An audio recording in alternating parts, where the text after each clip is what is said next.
Right, welcome back, guys. We've made it to episode 2. Howdy. What's happening, mate? Oh, this and that. Bit of stuff going on. Been an up and down couple of weeks, but Yep, we're getting there. we're getting there. Getting there slowly. That's what we like to hear. Yeah, that's it. First of all, we just got to say we apologise for the swearing in the first episode. So just to let you know, there will possibly be a bit of swearing. We're trying to not do as much. And any opinions and point of views are simply that. They're just our opinion. They're not aimed at anyone. They're not out to hurt anyone, exactly make right, anyone mate. feel bad Spot on. or whatever. So We're sort of, it's just our opinion on things, whether it's footy, won't be politics, or we won't talk about politics, but just Fuck that. anything in general. It's our point of view, and it's just for us. Yep. Even down to bets, if we say we're going to back in the footy for the round or whatever, that's just us talking, guys. It's no one else. It's just our opinion or what we believe is going to be right, I suppose. Yep, that's it. So, well, I was pretty happy. The first episode, we hit, over 200 views on YouTube, didn't we? Yeah, it was close to 240. So, and we've picked up 14 subscribers. Yep. So that's really great.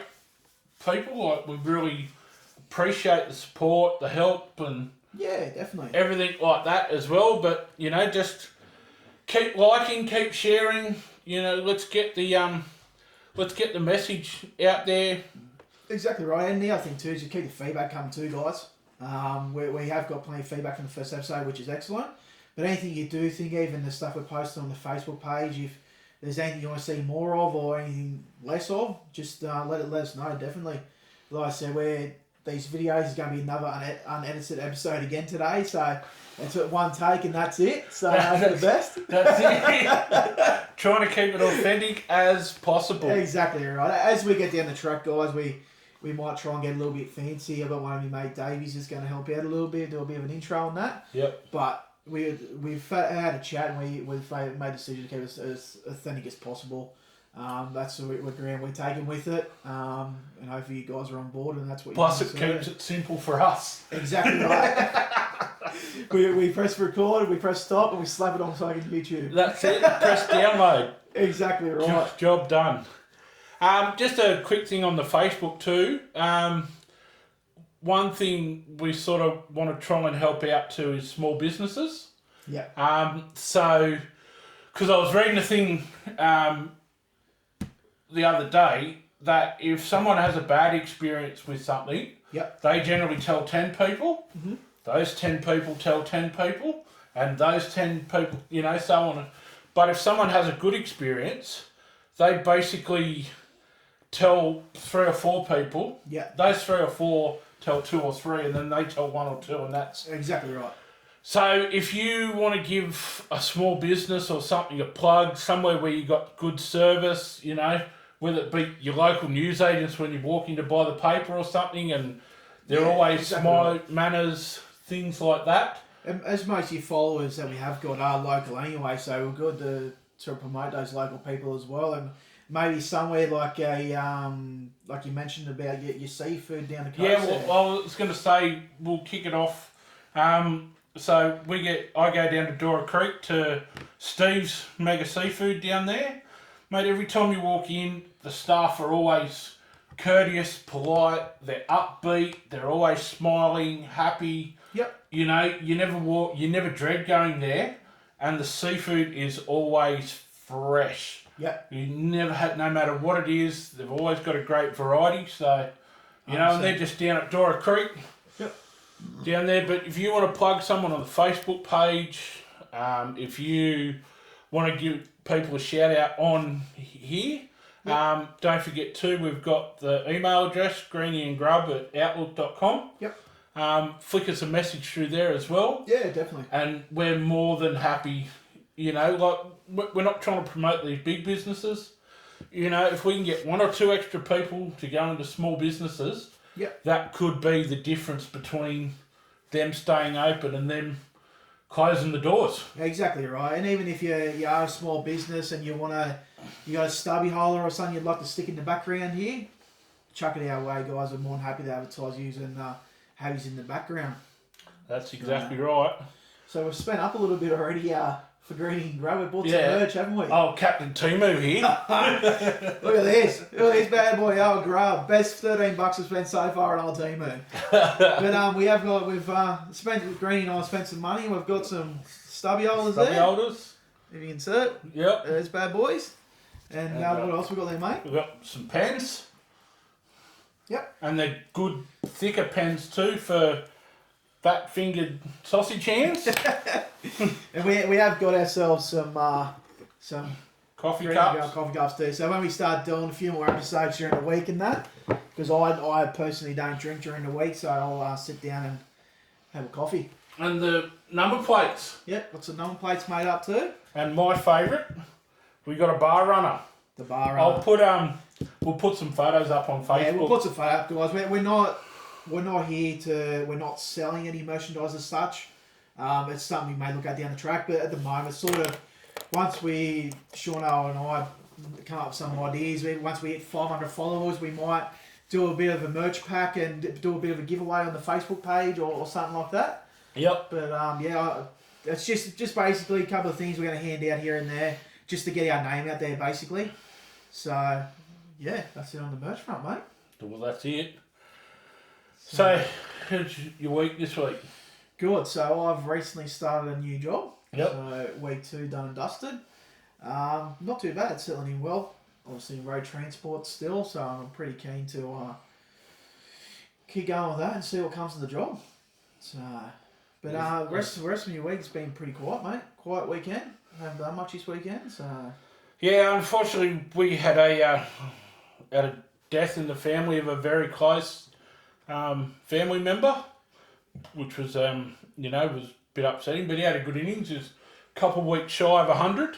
Gotta be happy with that. So that's a good knock. Yeah, 100%. It is. He beat Bradman's average. Gotta be happy with that. So that was a bit of a downer for a couple of weeks, but he's such a wonderful man. Just a beautiful soul. Yeah. He was. So he's good innings, but he's 100%. Yeah, and even just on that, I suppose a little bit different. On a more positive note, my mother-in-law had her 65th birthday. Not last week, week before. Hopefully she listens, Sakes. Happy 65th. Yep, happy 65th. Absolute legend of a lady. I couldn't ask for a better mother-in-law, to be honest with you. Mate, so you want to talk about some gripes you've got this week, mate? Yes. I had to sell you down before we start recording so we can record the show. I tell you, there is some absolute blue waffles out there. Yeah, just... so, a couple of gripes. So... Just before we start, mate, we have only got an hour. Oh. There's two things this week that I come across that really get at my goat. So, cruising down the highway the other day, down to get some seafood, some nice fresh seafood. Speed limit's 90. I had the cruise set on 94. Right, come up to a car, it's doing 80. And I'm just like, and then it slows down to 75. And I'm like, oh, for fuck, what? It's 90 and it's cruise. Then see a sign for a stationary speed camera. The fucking thing slows down to 60 kilometres an hour. They panic and jump on the anchors. Yeah. In a 90 zone. And then we get past and it only speeds back up again to like 75, 80. I'm like... And then I look in my rear vision mirror and all of a sudden there's 5 or 6 cars backed up behind. Up your ass. And Yep. you're the one driving slow when there's a dickhead in front of you. And that's exactly right. And it just, it shits me. You're already doing under the speed limit. Why do you need to slow down even more? It does, in my opinion, it does cause accidents too. Well, like you do. So you look at that stage a couple of years ago when the cops enforced where if they're on the side of the road, you slow down to 40 Ks. Within the first 3 months, how many accidents they have on freeways with people going from 100 down to 40 and shit like that? Well, so New South Wales have abolished that. Yeah. So they did pass along Victoria and South Australia have now introduced that rule. Only like last year for. The South Australia, I think you've got to drop down to like 30 or something kilometres. Victoria's 40, but That's insane. Like I understand, maybe if it's suburbia, it's a 50k zone, it's probably not as much of an impact. Yep. But if you're on a freeway, that's dangerous. Well, it's not just emergency vehicles either in South Australia. It's any vehicle on the side of the road with a flashing light. Yeah, So could be a breakdown, could be anyone, whatever. It's not just emergency vehicles. It's any vehicle with a flashing light. Well, it is. I remember many moons ago when I was on tools, the rule was if it was over a 70k zone, it had to be 3 metres off the fog line, which pretty ruled out anywhere on the freeway, just got towed to closest exit. So they never had all those rules when I went through it. It was that was about you'd be 10 years ago now. Sitting on the steer tyre of a truck doing a turbo and you got cars screaming past at 100. Even trucks, man. Truck went past you and almost blow you off the fucking wheel. Yeah, I know. So, but these days it's changed a lot. Yeah, 100%. And my other gripe, this one really irks me. So you order click and collect, right? You select the direct to boot option because you just want to get in and get out. You know, you don't want to go walking through shopping centres because then you see shit. You end up spending twice as much money. So you do your click and collect, order what you need, and then want to get out.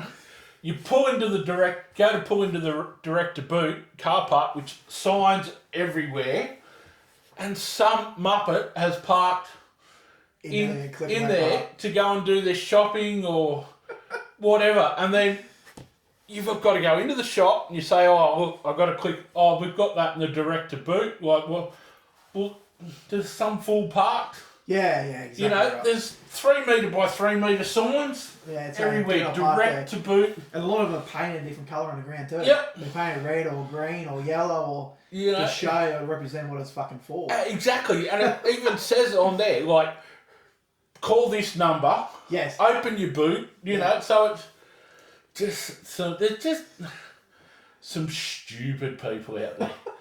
I'm just gonna throw that out. I'm just gonna leave it. Let us know. That's Greeny's gripes for this week. Oh. Let us know your opinion on it, guys. What do you think of people driving 20 k's under the speed limit, and what do you think about people parking in the click and collect? Yeah. Let us know. Let's know your thoughts, guys. Shits me to no end.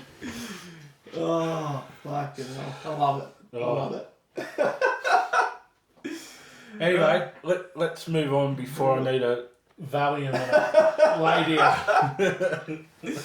Right, mate. What I want to touch on next is on the first episode we went through, and we had a brief introduction on ourselves and that, but I just want to probably touch base a bit more on our family side of things, I suppose. So in regards to that, so for the people out there that are listening that don't know me personally, I have a beautiful wife, Belle, and I have 3 young kids.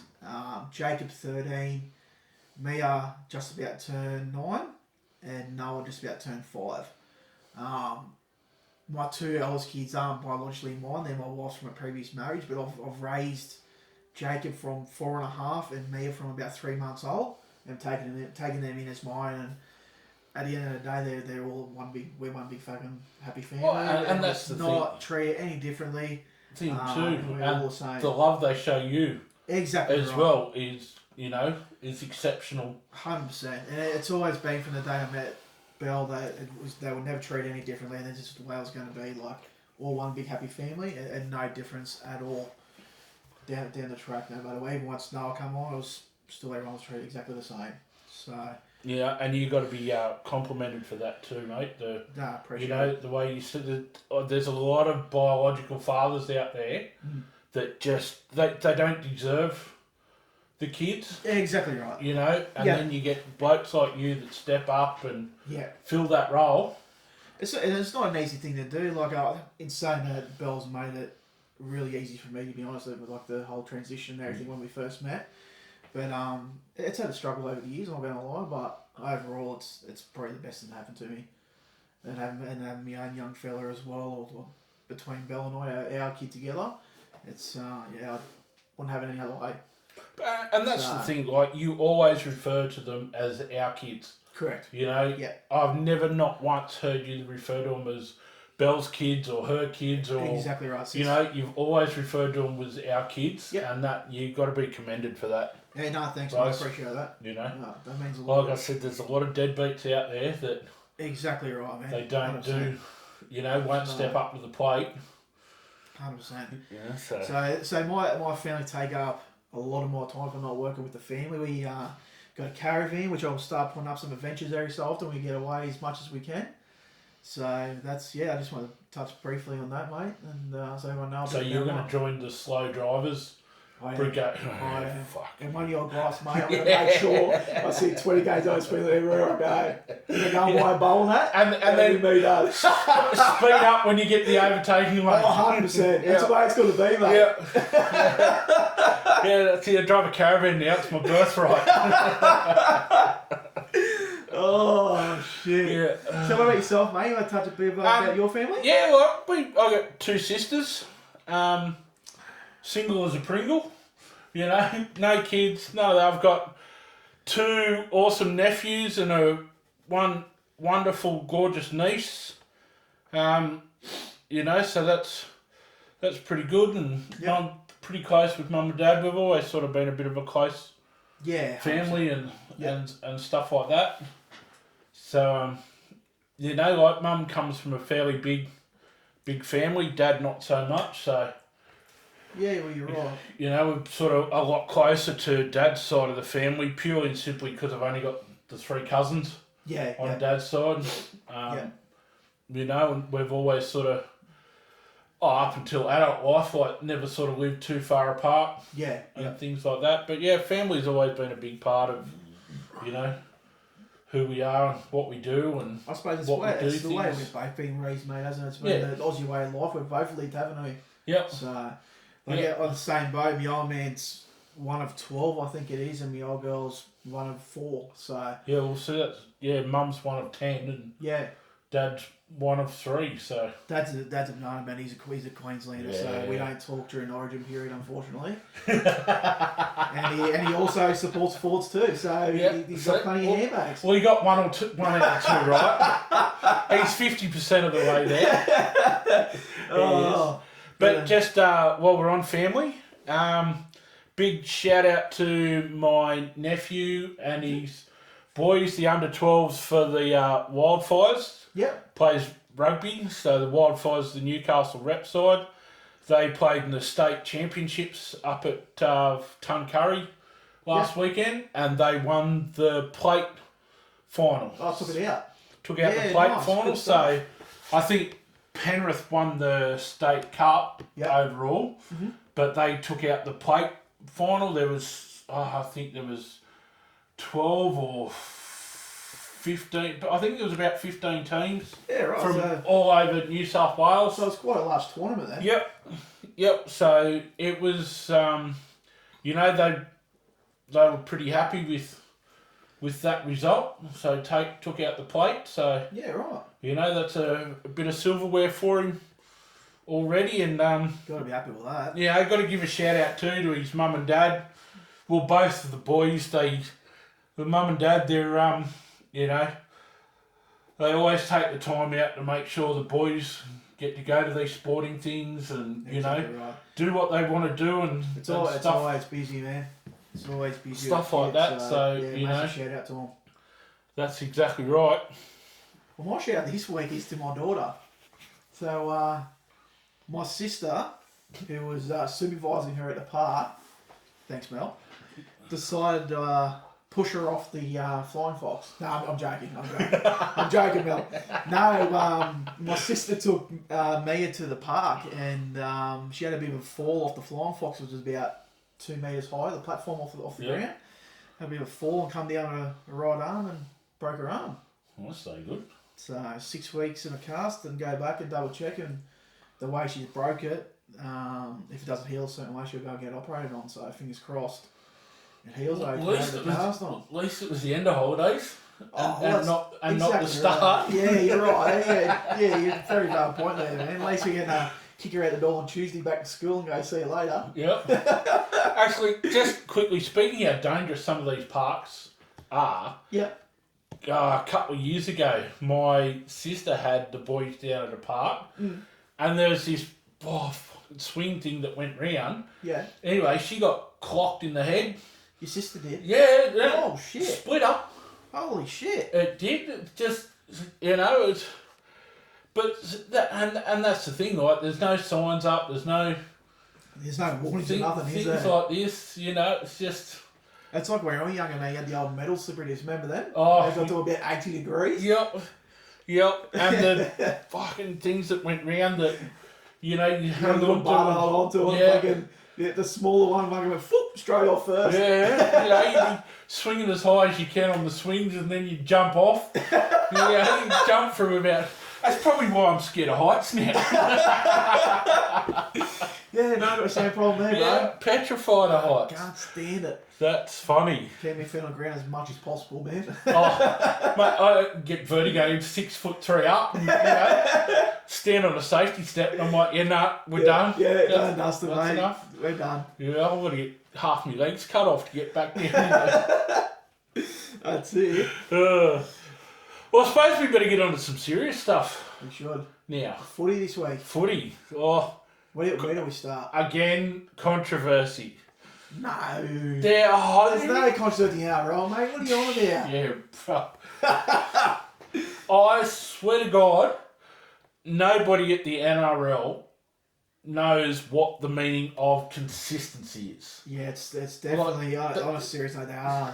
It's very hit and miss, isn't it? It's supposed to be some of the smartest people in sport running the show, and it's hard to watch at times, isn't it? Even if you're watching a game of a team that would not support us, how does that ruling go that way? Honestly, it's just ridiculous. Like that, watching the Dragons Bulldogs game. Yeah, a good game again was ruined by the bunker. Was that with that penalty call? Yep.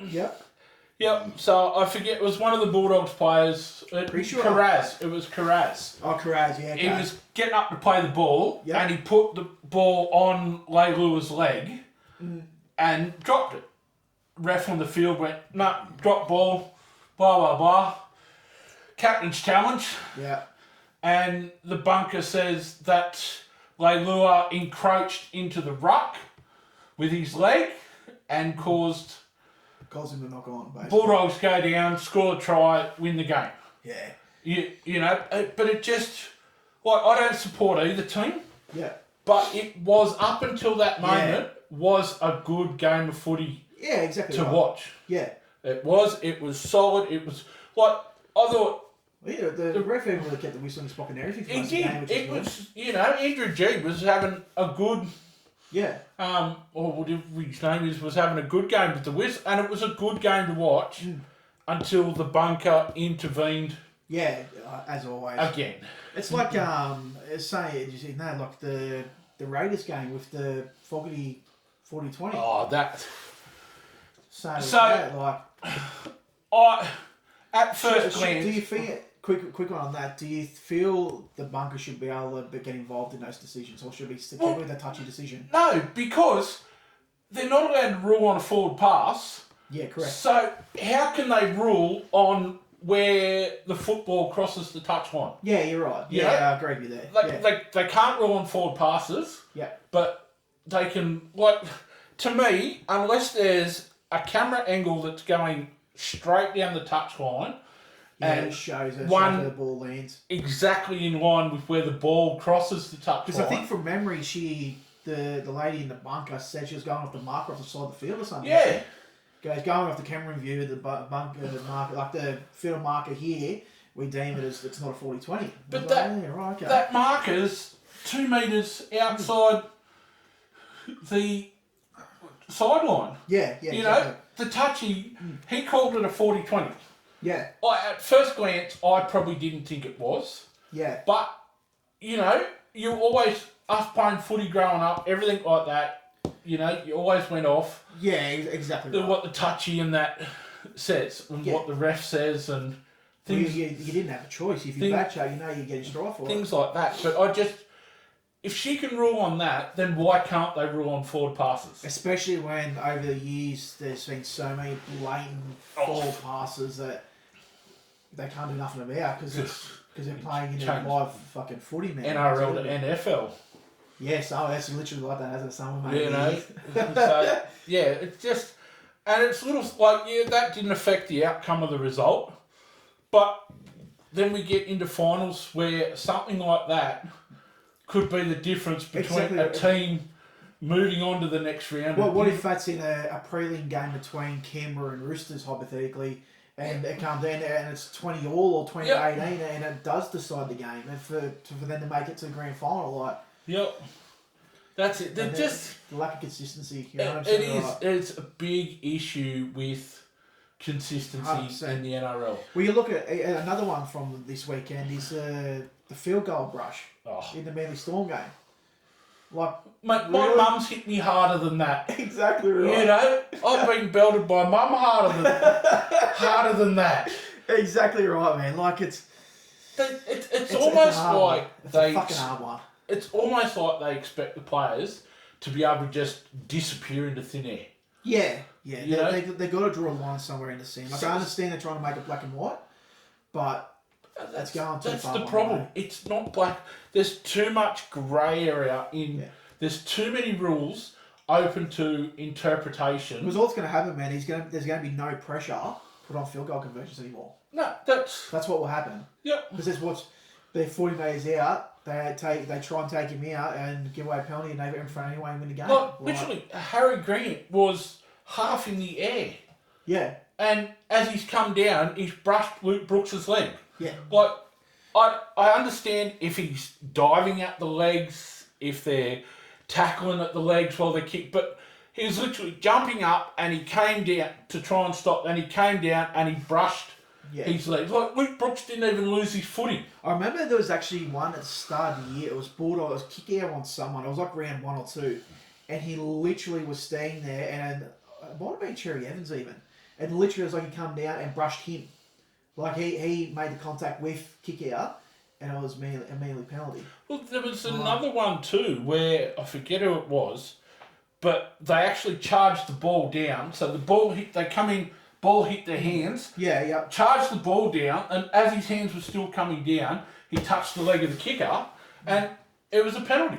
Yeah. It's difficult. Like, and the biggest problem is they keep changing rules every couple of years, and it just makes it hard to fucking follow at times. It really does. Some of the decisions and some of the changes they make. The biggest problem is like I was saying, there's too many rules open to interpretation, right? So you've got 8 different people. Yeah. That are all going to have a different interpretation of a rule. So one week it's a penalty, next game it's not a penalty, game after that. You may have more of an idea, mate, because you watch a lot more sports. In the AFL and rugby, do you see as many rule changes from season to season? No, well, I know rugby you don't. It's basically it's been set and forget for fucking years. And AFL, like, they've only recently brought in the video review system, but that's soccer too. In the last couple of years, they've mainly just and for similar goal scoring and same as soccer for if it goes over the line, things like that. But it's almost getting to a point where we're overcomplicating the game. Yeah. What they need to do is go back to the 1908 rule book where it was black and white. Yeah. You know, penalty, not penalty. Well, I do understand they're trying to. A lot of the rule changes to come in for player welfare and the caring. Because realistically, you go back 20 years ago and you do see some of those kickers that were taken out, like they were fucking chopped. They were chopped it up. That's what I was going to say. Like, there's been some, like, I still reckon the best rule change we've had in the last 10 years is the corner post. Where, I do agree with that. You can take out the corner post with your body. Yep. But not if the ball hits it, then it's dead. Yes. But you can take it out with your body, and I reckon that's a rule that made the game better. Well, it's made more entertaining to watch because you watch the fucking wingers now. Some of the tries they score, man. You know, it's completely changed the viewing. The captain's challenge. I'm a fan of that. Yep. Because yes, we're human. Refs are gonna make mistakes. Yeah. You know, so And it has proven itself too, because you do see decisions get overturned quite frequently. but not only that too. There's some refs that have actually got their decision making better on field. Like they're having less and less decisions overturned. Correct. Because they're getting them like. It's just, it's hard. You know, it's hard to watch the game that I grew up loving. Yeah. So much. That's just, you know, You're right. it's getting so political now. It's getting so, you know, the whole shit with players laying down now as well. But that's where I think we touched about last week is the whole green card over in England. Maybe they need to bring that in over here. You know, and that's the thing. Like the game's getting faster and exactly right. Everything which is what they wanted. But you know, it's got to get to a point where you know they've just got to say, righto, let's just try and refine the rules we've got. Yeah. Rather than having 1 or 2 rule changes every year, let's work on what we've got. Yeah, 100%. You know, but I do, like I said last episode too, I do back Abdo and who's the other fella? Australian Army. I do PVL. You look at them, how they got us through COVID and everything, they have done a fucking great job over Oh, the couple of years. They're definitely... No doubt. Business side of things. 100%. But, you know, I think we need somebody to start concentrating on the football side of things now. Yeah, exactly right. You know, we've got a great product that's ready to go, you know, into America and other countries. I'm literally about to say the same thing, but you look, we're going to Vegas and everything. You know. The footy in England, they've got the women's comp over there now too, so it's only getting stronger and stronger. Yep, that's it. So there you go. But I want to quickly touch base on the Knights. There's a few dramas in camp. Again, something different. I'm not going to say I'm not happy about it. When I first heard Adam O'Brien, my opinion, I don't think he'll be there in the season. I think you'll see the likes of Brad Arthur or someone take over. Well, they reckon Blake Green.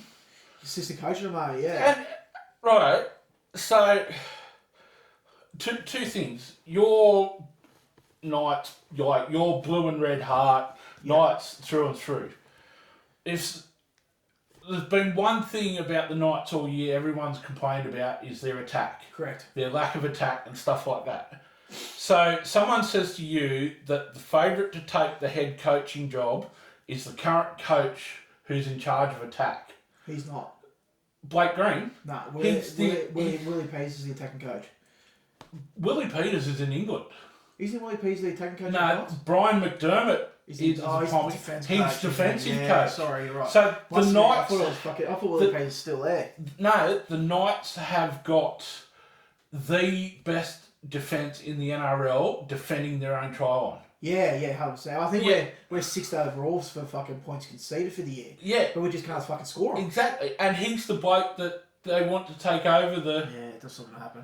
And I'd love to see, it's, again, wishful thinking and dreaming, I'd love to see one of the Johns brothers come and take over the Knights coaching.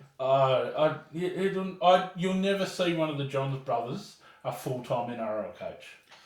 Well, at least they've made Johns take over Origin next year. I can't see it happening. Oh, man. We've got to get rid of Laurie Daly. Fucking surely, man. Some, like... Cheers. Like...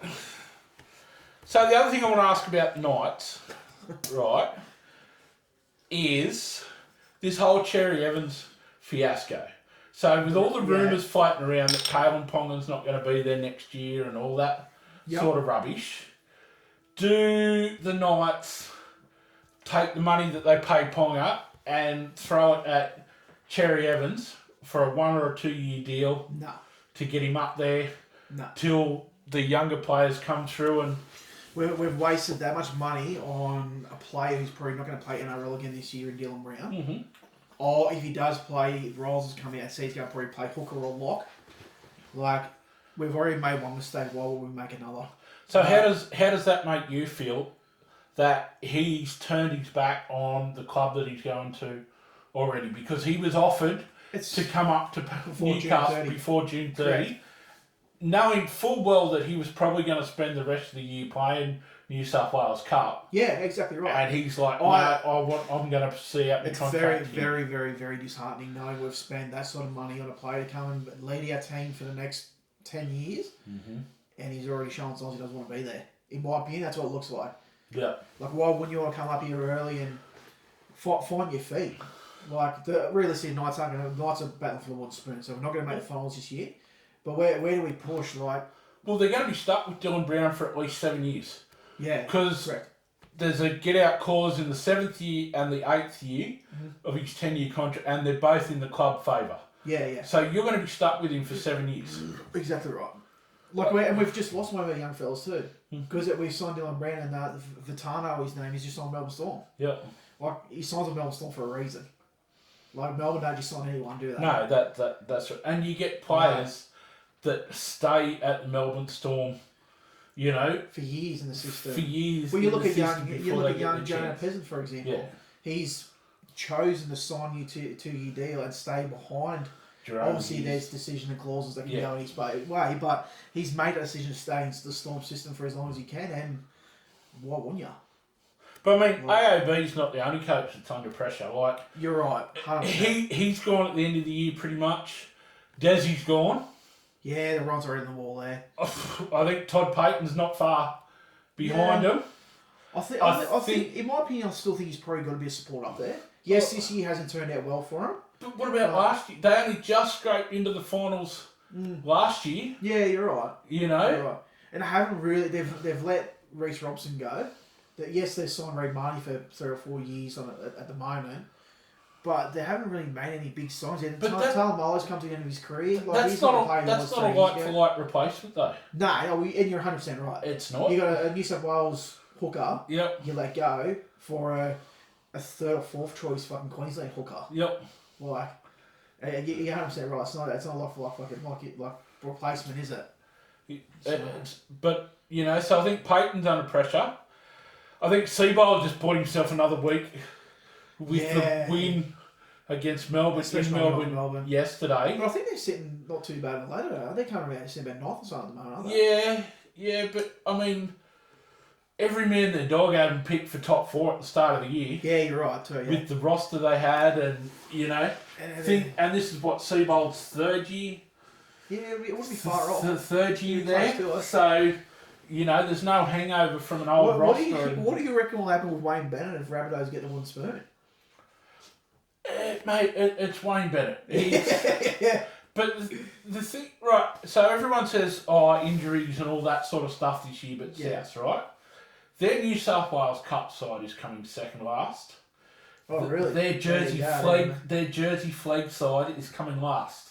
Shit, so there's no future there. So, you know, and their NRL side's what, 3rd last? Yeah, near the bottom, they're fucking down there. So, and also too, like, you think the year they've had this year, and they're talking about Wayne Bennett as Australian coach and stuff like that. Yeah. You know, and you'd think, wouldn't he want to concentrate on South pre-season, stuff like that? You'd like to think so. His contract says that he doesn't have to come back to training till January. So from November 1, when they all start going back to training and things like that, so they do 2 months training, then they have a few weeks off, and then come back after Christmas.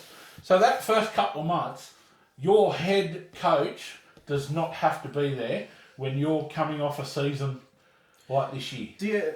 In the NRL, how much do you reckon they put it off to their assistant coaches though? Is there a need for that coach to be there? Well, yes, in principle, I believe he should be there. To set the example, but it's like having a workshop, right? You have a workshop manager, and you have a couple of leading hands, correct, under him and stuff like that. Yeah, you know, it's a similar thing. If the workshop manager's not there, the ones underneath are they going to give 100%? No, you're right. Yeah, and it's just okay, they've got a couple of good assistant coaches, but when Dad's not there. Yeah. You know, the kids aren't going to... They're going to run amok. And you're right, it's 8 weeks of your pre-season, and your pre-season is obviously critical and shown over the years. Like, if you don't have a good pre-season, it reflects on the season after, doesn't it? Souths need to have a look at their high-performance staff the amount of soft tissue injuries and Yeah, things yeah. like that they've had Fucking definitely had a bad run. had this year. Yeah. You know, I think they need to be looking at what they were doing in the pre-season and what they do. Yeah, yeah. You know, 100%. the stress they're putting on the bodies and Yeah. things like that. Plus, too, like they're starting to get an aging roster. Well, yeah, you're you know, right. you look at the amount of players they've got now that are over 30. Well, even who's the Kiwi hooker they just signed? Brandon Smith. Brandon Smith. He'd be late 20s now, wouldn't he? But he's injured again. First game back. Yeah, Did his other knee. I've seen that. Yeah, gone again. You know, so Like, it's one of those things that happen, but still, it's like it's fucked, isn't it? oh, it's hard. It'd be hard to take. Exactly. But you just like you've got to sort of feel for him too, like the mental anguish that they'd be under. You know, he's just done 10 months, 11 months of rehab. And swapped clubs, and then first game back. Yeah, I suppose Rabbitohs took him on injured. He come over injured. Does his other knee. Yeah. And basically, he's gone for the season. Yeah. Oh, all I'm going to say is fuck the Rabbitohs anyway. I'd like to see you anyway, one spoon. Yeah, well, I think the Titans have got that one. Yeah, I think they got it sewn up. That one. Just a quick one. Who do you reckon will replace Hasler? There's not many options out there at the moment, really. I think Josh Hannay's got to be a front runner. Where's he at the moment? I know he's Queensland assistant. Assistant with Cronulla. So he's one of Fitz's assistants. Yeah, right. You know, and He's always been thrown around a lot. He was even a tip in for the Knights there. His name was mentioned at the same time. I don't think he'll take the Knights. Nah. To me, the Knights need... They don't experience. They need an experienced coach. Like we better go for our 20th fucking, what do you call them, the overhauls? Rebuilds. Rebuilds, we're at our 20th rebuild in the last fucking 8 years. Like, and saying that to Adam O'Brien, you got to give it to him. Like, he took on the Knights up, we just come off 3 wooden spoons. And he has got us to the final. Yes, we haven't really done much in the last couple of years, but he's still got us to the finals. Yeah, but, okay, so they've got to the finals 5 of the 6 years he's been there, but you look at their finals record. They've won 1 game. Yeah, you're right. Playing finals. Right. They've gone out in the first round 4 of those 5 years. And not just like going out, like we're being smashed. Yeah. Like we get blown off the park. I think last year it was the Warriors and they just absolutely blew us off the park. And it's almost like the team that come 5th gets all excited because they're like, oh, well, we're going through to the next week. Yeah, it's like a sure thing. We're running around the 17s out there because we're playing nice in the finals against the Warriors anyway. Yeah, that's it. So, touch on a bit of other sport this week, eh? Other sports, I reckon we should. We should. After dribbling about the NRL. What other sports have we got this week, Sean? Bit of rugby week. What have we got? Well, it's a new comp starting up called Rugby 360. Rugby 360. It's a Saudi-backed rugby, so Saudis seem to be in everything. Is it going to be like the Live Golf of Rugby Union? Yeah, and the soccer league they've got now, and well, I think that's where Ronaldo and that went to, didn't he? Yeah, all of that sort of. Yeah. You know, the Saudis are in everything except a shit sandwich at them. Pretty well, are they? When you've got oil money. Yeah, well, you know. I'm pretty sure they own bloody half the bloody Premier League as well. Well, the Prince of Saudi Arabia has got the 2nd biggest car collection in the world. He's got over 3,000 cars in his car collection. You know, so it's not like he's short of $1. Yeah, well, that's it. It's not like, but they're so it's a new league. You know, it was like when French rugby started up. Yep. You know, it was the big new shiny toy, money being thrown around everywhere, and yep. Now you hardly hear about it. Is there any players looking ahead in there? Well, they do have a hit list of actually rugby league players that they're trying to get over, and apparently old RTS Roger Tuivasa-Sheck has been offered $2 million US a year to go over there. That's a lot of coin for RTS, isn't it? Well, especially US, like you convert that back to Australian. Yeah. You know, that's 3.2, 3.3. That's insane. Like, handy like little super top up, isn't it? Towards the end of especially your being like career. rugby, like fair enough, he'd probably play fullback there, for example, and fullback is a key part in any rugby union team. But yeah, I'd expect that for like a Sunnyville base player that can play anywhere. You know what I mean? Like not an RTS that's fucking 30. Oh, you put RDS anywhere in the back line though. Yeah. He could play wing, he could play centre, he could play fullback. Yeah. You know, so it's not like he's a one-trick pony. Yeah, And you're right. it's not like he hasn't played rugby before either. But some of the other names that have been thrown around apparently are Pappenhausen, Ponga. I thought Pappenhausen would be too small, like in physique and that to fucking go to union. Yes and no. You know, you look at some of the 5'8" and halfbacks and stuff. Oh yeah, that you're play right. union. You know, they're traditionally they're not as big as what league halves. Yeah, no, Right. you're 100% right there. Yeah, Imagine having Pappenhausen playing at fly half, like yeah, you know, 100%. 5'8", and that with the quick footwork and things like that. And he can kick a ball. And he can kick a ball, So yeah, you're right. and he Yeah, can he's ball slow play. like that. Well, is there other names mentioned? Yeah, Ponga's been. When I first read about him leaving the Knights, I was actually a tad excited. Well, I really was. Like, they're paying him, it's coming into $1.5 million a year. That's two players. well, Really, that's two. him and Dylan micro Brown players. take up 23% of the Knights' salary cap. It's incredible. It is for two I players. think old Garner, I was on NRL 360 the other day, the bald-headed reporter, I can't think of his name. Oh, James Hooper. He said he needs to stick to schnitzels and beers. Yeah. And that is a statement of the week. Yeah. I think old Garner needs to stick to schnitzels and beers. Yep. And let Peter Parr and the rest of the boys do what they need to do. That's to get this it. club up and running. He can run pokers and bingo games. Yeah. But yeah, well, I mean, the business side of things, he's pulled the Knights out of the shit. Yeah, of course. With the business side of things. Yes. So, So, football side of things again, yeah, sure. he needs to leave that to people. Yeah, 100%. You know that. So, has there been any more information about this Rugby 360? How it's structured out, the amount of teams or anything like that? It's all sort of up in the air at the moment. Yeah. A bit. But yeah, it's basically going to be a rugby comp It'd be based interesting in to see because Saudi Arabia. There's probably 3 or 4 players last year to switch from UNO to Rugby League. Well, Like, there's talk that what's his name? Fucking Norman wants a tissue or whatever his name. from Roosters. From the Roosters, yeah. He's paid well. He's been a crack transition so far. It's funny how he's off contract at the end of 26 and Yeah. 27 is a Rugby World Cup Yeah. year. You know, so you can't tell me he hasn't signed for a couple of years to get a bit of cash and then...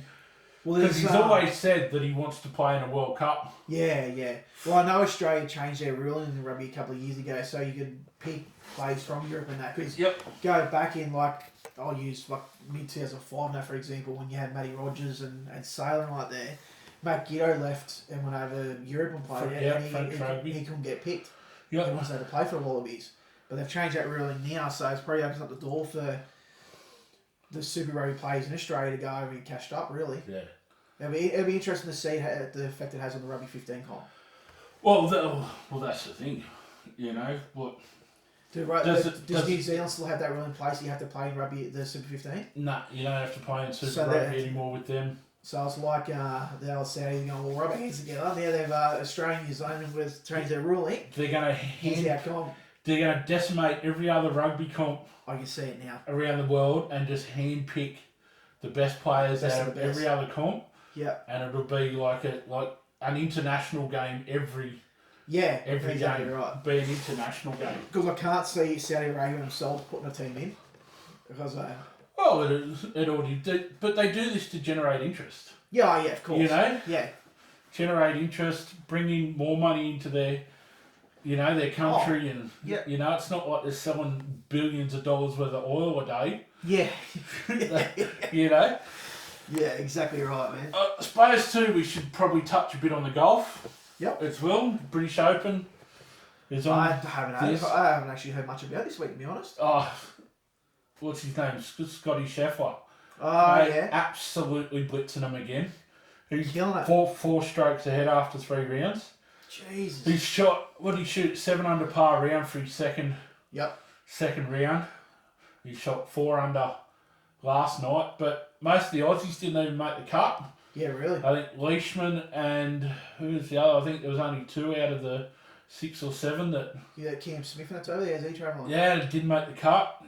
Jason Day didn't make it. Adam Scott didn't make it. What's that? I read here the other day, last week, there's an Aussie bird that won a comp in the golf. Yeah, so that's you've got Minwoo Lee, who's the Aussie bloke. Well, his sister, Minj Lee or whatever her name is. Yeah, she won the US Open, but she's a far better golfer than her brother. Yeah, really. Yeah, she's won a heap of tournaments on the PGA and stuff like that. Yeah. Do they have the Live Golf? Is that a men's only comp? They don't have a women's comp over there? No, they don't have women for the Live Golf. Yeah, okay. And that's what this is where the debate's coming too about the performance of some of the Live Golf players, because Live Golf's only played over 3 rounds with no cut. See, the PGA and all the majors and stuff like that are 4-round tournaments with a cut. So, you know, if you haven't played real good in Live Golf the first 2 rounds, you can still come out in the 3rd round and have an absolute cracker of a fucking blinder and still win it. Yeah, you have a couple of bad rounds in a major or PGA and see you later. Go and enjoy your weekend somewhere. 100%. Get on the beers. But again, it's like money talks, isn't it? Yeah. Like the money in Live Golf is just fucking phenomenal compared to the PGA. And Mate, it's the same thing. They'll end up merging again. Give it a couple of years. Next couple of years. Well, people just lose interest, man. That's all will happen. Like always, so people go back, I won't watch Live Golf and go back and watch PGA. Yep. And then everything follows, doesn't it? Yep. That's it. So, let's sum up the sports side of things for this week, mate. Yep. But what we want to do, we might finish on a bit more of a serious note, mate. We might have a bit of a chat about men's mental health. Obviously, that's one of the main reasons why we're doing this podcast, guys, is around mental health and the issues that entail in it. I'll get you to take over, Sean. I'll get you to talk about this one, mate, and the survey and that we ran on Facebook. Yeah, well, I was actually shocked to find out that we actually have a men's mental health month. Yep. Which is the month of June. Mm-hmm. And I put a little survey up, and I think it was 28 or 29 of you that, you know, participated in it, and it showed that basically 2 out of every 3 people didn't realise there was a men's mental health month. Yeah, to be honest with you, mate, I wasn't, until we were having a chat about it the other week, I wasn't aware of it myself, to be honest with you. Well, I mean, and this is going to be, again, it's just our opinion and not directed towards any, but it's overshadowed, in my opinion, by Pride Month. Yeah. So Pride Month is July, being June as well, and I guarantee you those figures would be reversed if we said who knew there was a Pride Month. Yeah, you know, definitely change the support. You know, it just I don't know whether the people that make the decisions about these things need to have a think about, say, okay, well, let's change that month so it doesn't clash. Yeah, you know, of course. And things like this. But I suppose, like, I mean, always there's only 12 months of the year, and there's a lot of awareness that goes out from suicide awareness, breast cancer awareness into cricket, like the men's mental health. There's a lot of awareness out there, and we're always going to come across. There's going to have to be months shared, but you know, and I mean also too, like, again, this might upset a few people, but everybody knows about International Women's Day. Yeah. You know, and everything, it's a big deal made about it every year and all of that. Like, yes, the women need celebrating too, don't get me wrong. You know, we've all got mums and things like this and stuff, but there just, in my opinion, there needs to be more done about making people aware of the men's side of things. Exactly right, mate. 100%. You know, and this is what we're looking to do is looking to try and break down that stigma Yeah. that's associated with... Exactly right, mate. And that's what we're planning on doing. That's what we're here for. We're trying to break that stigma and just raise that awareness more and make everyone aware of the men's mental health side of it. Yeah. Play our part in it. I found a survey that was conducted by New South Wales Health online. Right, they surveyed 1,000 blokes and they found the biggest causes of mental health in men are 32% is caused by work pressure. Work pressure is playing a massive part at the moment. And it's obviously it's the highest issue there. Well, and that's the thing. That's where it comes back to one of the reasons why Australia went to an 8-hour workday. So you'd have 8 hours work, 8 hours rest, play, whatever, then 8 hours sleep. Yeah, divide it up into thirds. Yeah. You know, and that, but yeah, and the emphasis has always been on, it's up to the men to go out and, you know, be the breadwinner, earn the money, you know. Yeah. Things like this, work the 6 days a week. Yeah. You know, and that sort of goes hand in hand with the next one too, which they found 31% of the biggest cause was financial issues, which goes hand in hand with work. It still plays a major factor now. Like I've got a lot of family and friends that financially are in the best of positions. And it does play a massive toll. It really fucking does. Well, cost of living, mate, the way it's going too. Oh, it's phenomenal. Like I've got 3 kids and it's just even just like a food bill, like a shopping bill for the week, man. It's fucking incredible. Right? And they wonder why people can't spend money. It's just to afford to pay your mortgage or your rent, your food, your school fees, like electricity, like internet, all your shit that. Internet's not necessarily like an essential thing, but everyone has internet these days. Well, like, mate, you try and take, like, so for argument's sake, your instance, you, Belle, the 3 kids, just want to go to the movies. Oh, mate, man, it'd be $200 $200 for us to go to the pub, to sit down, have a feed and a beer. Well, for me to have a beer, it's $130 to $150. Yep, easy, without even blinking an eyelid. That's it. And the other biggest cause they found was their health, 23%, which sort of goes hand in hand with the other two as well, because you start to work too much because of the stress of finances, and you've got to keep working, so something's got to give, and it's your health.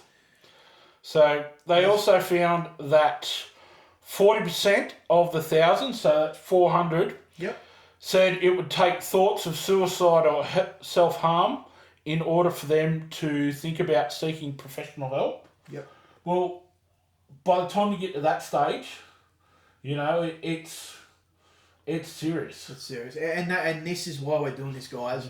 If anyone is even thinking about it, reach out, guys. Please honestly, reach out. 100%. Like, even if it doesn't matter what time of day it is, just reach out to us. Like, it was really good in the first cut when we first kicked off. There's a few guys that reached out on the Facebook page and that. And keep it coming, guys. Don't be embarrassed to post something on the Facebook page. We've all been there. We've all gone through it. And even the guys out there that still got the stigma where they can't admit it. That's your choice, guys. But we're here for the people that are willing to open up and sit down and have a chat and a discussion about it. There's nothing to be embarrassed about. It's 2025 and we're here for each other to move forward. Well, that's it. So another thing they found was 40% of the blokes have never spoken to anyone about their mental health. There you go. 100%. So 29% of them say they're too embarrassed to speak about it. And that's partly because of the way, particularly our generation and before, were brought up. You're a man, cop it on the chin. Yeah, you know, 100%. And you're right. Like, I'll just a quick example is one probably the main podcast that I listen to that you know personally, the fellas on there, and he talks about on there and the way he was raised with his dad. Like, you never see he was raised badly, but it was that whole stigma back then of that generation that it wasn't spoken about. It wasn't spoken about at all. You know, and that's again, we hope that this is helping. Exactly right, guys. And the last little fact is 77% of men have suffered with symptoms of negative mental health and have done, Nothing about it. thought it was just normal. Yeah. So there's just a couple little things to keep in mind. Yeah, exactly right. Check on your mates, check on your friends, Yep. work colleagues, Exactly right. Somebody, you might think somebody's been a sook, but you don't know. Oh, exactly what right. they're going You through, always, you have a joke around with your mates, and we joke with each other. We have banter all the fucking time, give each other shit. But there's always a time when he's serious. If a mate makes a phone call and sees he's serious, then maybe just grab him and take him aside. Yeah. Take it on board and just listen. That's it. A lot of times you don't even have to speak. You just have to just listen and let that person vent and get off the chest, and that in itself can make a world difference and help them head in the right direction. That's exactly right. So a lot of the time, that's all some blokes need. Yep. It's exactly right. Just an ear, and like we said, reach out to us. Yep. We can go meet up for a coffee, a beer, have a chat on the phone, anything like that at all, just reach out. There's plenty of ways to do it with us. Like we said, we've got the Facebook page, we've got the email address. Yep. Even our own personal messenger things. Yeah, exactly right, guys. We're always open. We obviously everyone's busy. We're busy as well during the week, but always feel free to reach out any time, guys. We'll get to you as soon as possible, and we just appreciate the feedback we have got so far, and yeah, we're just going to keep pushing through. Episode 2 is almost coming to an end. Yep. I didn't think we'd get 1 done, but we've got fucking 2 done, so I'm happy with that. Well, that's it, and we're going to start getting a couple of people on soon. Yeah, 100%. As well, to talk about, some different perspectives of things other than ours. Yeah, and that's exactly right. And again, reach out to us, guys. If you're keen to come onto the podcast YouTube channel and have a chat, or even if it's just about your personal life and you just want to have a bit of a meet and greet, we're more than happy to have anyone on, and we can sit down and have a chat with anyone on there. And like we said, don't forget, if you want to plug a small business, if they do something good or something, you get a good experience. Let's try and, expand the good experiences and stuff. Put them on the Facebook page as well. If you find something funny, or even if you want to start a topic on the Facebook page, throw it up there. If you want to remain anonymous, flick us an email. Let us know. Or a message, and we can open the topic for you. Because that's probably one thing we did, Graham. We weren't really keen on anonymous posts because it does seem to cause a fucking shitstorm most of the time. But if it's something you feel you don't want to post, or you're not ready to post publicly, just reach out to us, guys. Yep. And don't feel fucking like you can't reach out to us and not post anonymously. So, well, that's pretty well episode fucking 2 done and dusted, bros. We got 2 down the fucking track. Fucking yeah. 2 done. We have, but on a serious note again, we have set ourselves a goal. Yep. We want to get to 21 episodes. 21 episodes. So we've gone off our stats again. If you hit 21, apparently you can make it and fucking push through. Yeah, well, apparently 95% of these sort of things fail before the 20th episode. So if you can help us get to the 21 and beyond, well then we're looking good. So exactly right. Subscribe, share. Yep. Let all your friends know. The more the merrier. Like you keep saying, if we can help one person, exactly right, then anything after that's a bonus. Yep. Okay, and like I said, keep the feedback coming too, guys. Yep. We did get a fair bit of feedback, both positive and negative, from the first episode, and we've taken it on board. We've listened, and that's all we can do, mate. Like I said, it's all original. There's no editing. We've literally sitting here recording this, and it's getting slapped straight on YouTube. So, just hope for the best. Righto. Right, guys. Thanks for listening, and we'll try and get our next episode out to you as soon as possible. Cheers, Greenie, and we'll talk soon. Righto.